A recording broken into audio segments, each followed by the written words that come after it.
Good morning, good afternoon, and good evening, everybody. Thank you for tuning into another Supatease video. And if you are looking for an alt or a new class to pick up right now in patch 11.1, then the Windwalker Monk is a specialization that you have to give your highest consideration. It is an absolute blast right now with its existing toolkit and the new abilities that it was granted in patch 11.1. It is a very entertaining experience. It's also one that's just really fun out of the box, even if you are under geared. And there are some specs that if you're coming in and all you've got is the honor gear, it's a rough ride, but Windwalker is actually not one of those. I was able to play in full green gear, have a really good time playing some 2v2, looking to get some conquest and get towards some full epic gear, because I will absolutely tear into people. Even despite the nerfs that this specialization received, I think it is still likely going to be a top performer, and it has a lot of cool little neat tricks that you can do with it, like the Ring of Peace trick, where when my healer gets cheap shot, I know the rogue's gonna stun me, so I can drop a Ring of Peace on myself and knock the rogue away from me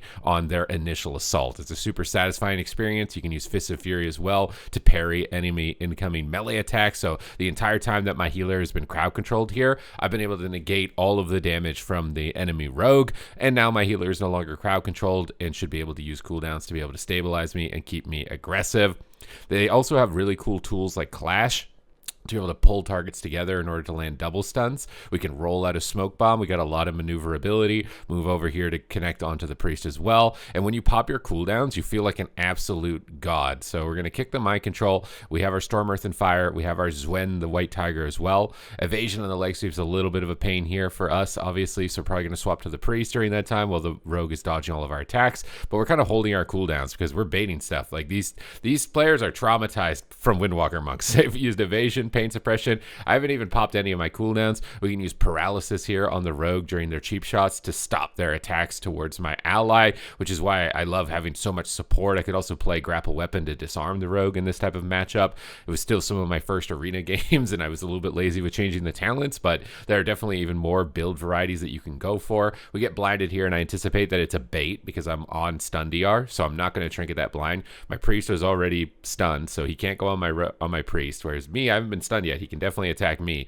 So if I trinket, it could be trouble. But here we're going to pop Storm, Earth, and Fire. We're going to pop Zwen, and we're just immediately channeling massive damage and forcing a lot of defensive cooldowns into the immediate future. The best part about the cooldowns is that it just makes basically all of your abilities free.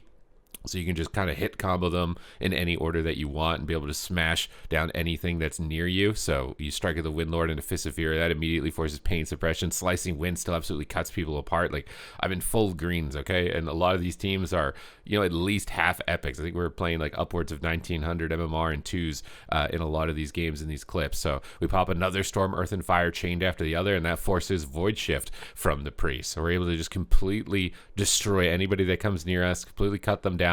We can use Paralyze now to switch it over to the priest because we have pressure onto 2 targets. This is really making it stressful for the priest. We can use Fist of Fury to parry potential attacks here from the rogue, as I see the rogue is moving kind of back and forth towards the priest, towards my priest to look for crowd control, and then possibly going to go after me as well. I can use Ring of Peace here, or I could use Leg Sweep to kind of like preempt this attack as well by dropping a Ring of Peace on the pillar to bounce the rogue away. Let's say if the rogue steps to my priest, I can use Ring of Peace to lock him on the other side and prevent him from getting back to me.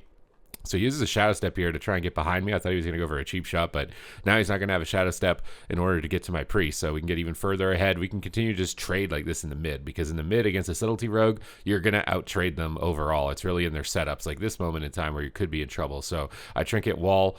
We get Life Gripped away around the corner as well, and I'm just going to roll right back in because I'm tanky. I am tanky beyond belief with my cooldowns up. Like, you are unlikely to be dying here if you have Karma, Fortifying Brew, or Diffuse Magic. Now the priest is sneaking in, so they've stacked up. I can get a double stun. That's going to put them really far behind. I love Whirling Dragon Punch as well because you can just knock enemies up in the air, limit their casts, and limit their ability to get to their target, and it just holds them in position, and it doesn't DR anything. So you can just knock up. Well, it does technically DR the Ring of Peace, but it doesn't DR your stun, so it's like a little bit of an extra chain on your stun lock. We get a Paralyze onto the priest. Fist of Fury flying through. I'm trying to Ring of Peace the priest around the corner, but he gets put into a full fear, and with Leg Sweep, Paralyze, full fear, ain't no way that this rogue is surviving our attacks here in this game. We're able to take out a W and have like a really kind of like cool moments in the game in order to find victory. And now some other matches as well. that I played through this. We didn't win every single game. I was playing with my viewers yesterday. We were just having some fun going through it. I don't even remember if we won this or not. I don't think we won this game, but we got another rogue game. I'm trying to find the game where it was. It was a really there was like a druid game. I think maybe this was the game. It's possibly that this was the game where I really felt like, oh my God, Windwalker is just so godly. So we fly across the map on our mount here.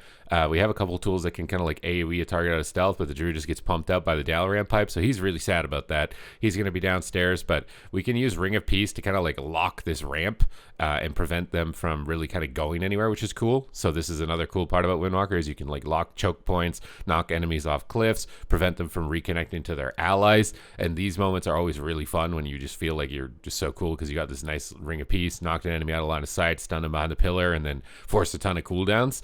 So these types of playmaking moments really make Windwalker Monk entertaining. I'm kind of still just shoving damage into the cooldowns anyways. I don't even care that he's got Bark Scanner Survival Instincts. I'm just hammering damage down. The main thing with Windwalker is you want to make sure you're not repeating a button that you've pressed on your rotation. So just a different button every time. Usually it's like jab and then into Blackout Kick and a jab, into Rising Sun Kick and a jab, into Whirling Dragon Punch. You rotate jab in between every ability, but you can also just use your big spenders if you have enough chi in order to actually kind of do those. We trade out Karma here to just stay aggressive towards the druid because we've got him pressured so heavily at this point.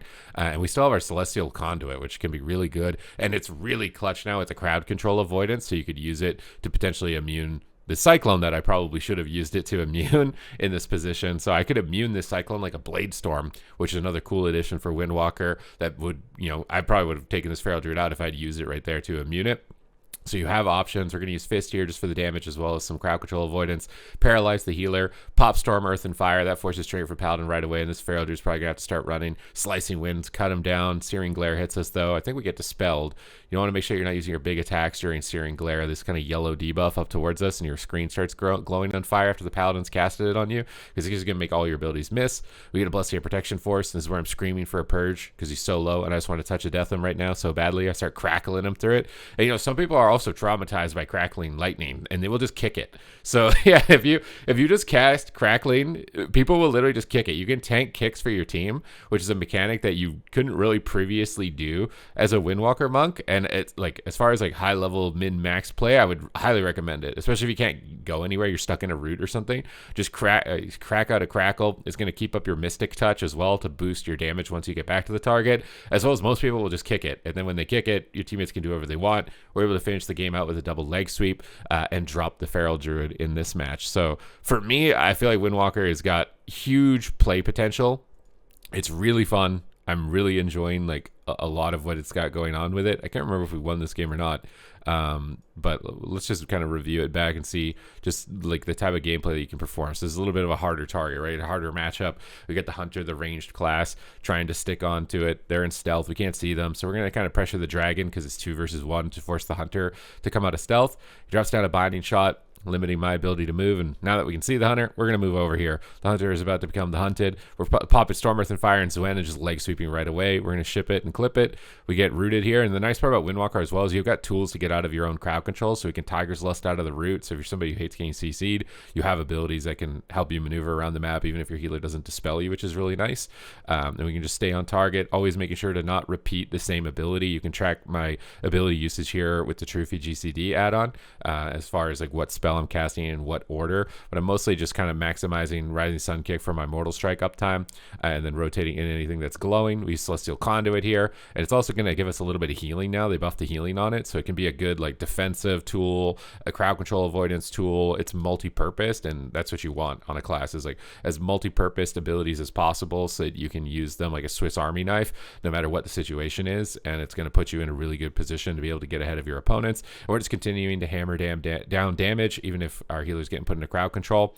I don't really want to paralyze the healer here because he's next to a lot of AoEs. You kind of have to be careful and make sure that they're positioned a little further away. So as the Hunter moves away, we're going to go for a paralyze, drop a Ring of Peace to try and bounce them apart from each other, but Emerald Communion should probably likely recover them in this position. So we're just going to wait till Emerald Communion is over before committing any kind of major damage. Also spinning Crane Kick. I love doing like a Whirling Dragon Punch and do a spinning Crane Kick proc, and then you're just spinning while they're up in the air, falling down, and you just feel like a little blender, just absolutely shredding anybody next to each other. We get put into a route. We can Tiger's List if we need to. We also have Slicing Wind, so we can cut down both of them when they're stacked like this, get a lot of extra pressure. We still have a lot of defensives as well to trade in this position to continue to stay on top of this guy. So we're just going to pop Fort Brew, and that makes us really tanky. It gives us a shield. It gives us huge stamina boost. It gives us a lot of damage reduction. It's one of the strongest cooldowns, I think, at the moment. You're just really durable. We can charge forward, try and reconnect to him with a roll. He's kind of dodging us a little bit. You got to be careful a bit here on as far as like maintaining your hamstring. I tried to clash the dragon closer to the hunter, but then he managed to avoid it. So stacking them for sweep obviously would have been nice there because they both don't have trinket, but we're not able to find it. So we're just going to solo stun the hunter and just kind of hammer down some damage, try and bait some cooldowns in this position, but it seems like they're not too worried about that. So we're going to use Fist of Fury, kind of keep them snared with that, get some double cleave with the fist as well because there's multiple targets. Mind control comes through. We can drop the fist. We can move over. We can start reconnecting. But we're getting kind of low here. We're down like 10% health. We got diffused magic available. We paralyze the healer trying to stop him, but we don't get to the void shift in time. So you can have a little bit of a rough ride. I think these were some... Okay, so this was probably like the highest rated team that we fought as well, and I'm in full greens, and we're still able to kind of out damage him. And in this position, we're doing like 1.2 million DPS, even in full green. So even when you lose, you still feel cool. It's a specialization that I would definitely recommend to anybody at the moment. I think that it's a nice like beginner, nice medium level difficulty, not too advanced. It doesn't feel like any of the other classes. Only downside really is that your stun is a significantly long cooldown, but your damage more than compensates for that right now. It easily more than compensates for that right now. So I would recommend it, even despite the nerfs. We saw the representation starting to go down a bit, and Arms Warrior is definitely really good. I'm going to be giving Arms Warrior a go on my stream, which is linked in the description down below. And as always, if you want to make sure you're staying up to date with news related to World of Warcraft, who knows, there might be even some class changes today for us to review, since they usually come in on like a Friday, usually around the afternoon or the evening if there are going to be them. I don't know if they're overall happy with the changes that happened last week or what, because they dumped a lot of them. But the meta ended up staying relatively similar, at least towards the top end. Some spikes jumped up, but as far as like the high level competitive end, I think that likely more change is going to be needed if there's going to be any shifts away from the Shadow Priest, Feral, Mage, Rogue kind of combinations that are looking to be the most prevalent. Hey, look at this, Crackling gets a counterspell. Now my priest doesn't have to deal with it. It's super funny. It's super funny to do that because people are just so afraid of it from Windwalkers playing the regular Crackle build that they'll just counterspell it because they're afraid that it's going to kill them. So I really like that mechanic. There might be more changes, so make sure to hit the subscribe button so you can keep up to date with those. Thank you guys for the support as always, and I will see you in the next one.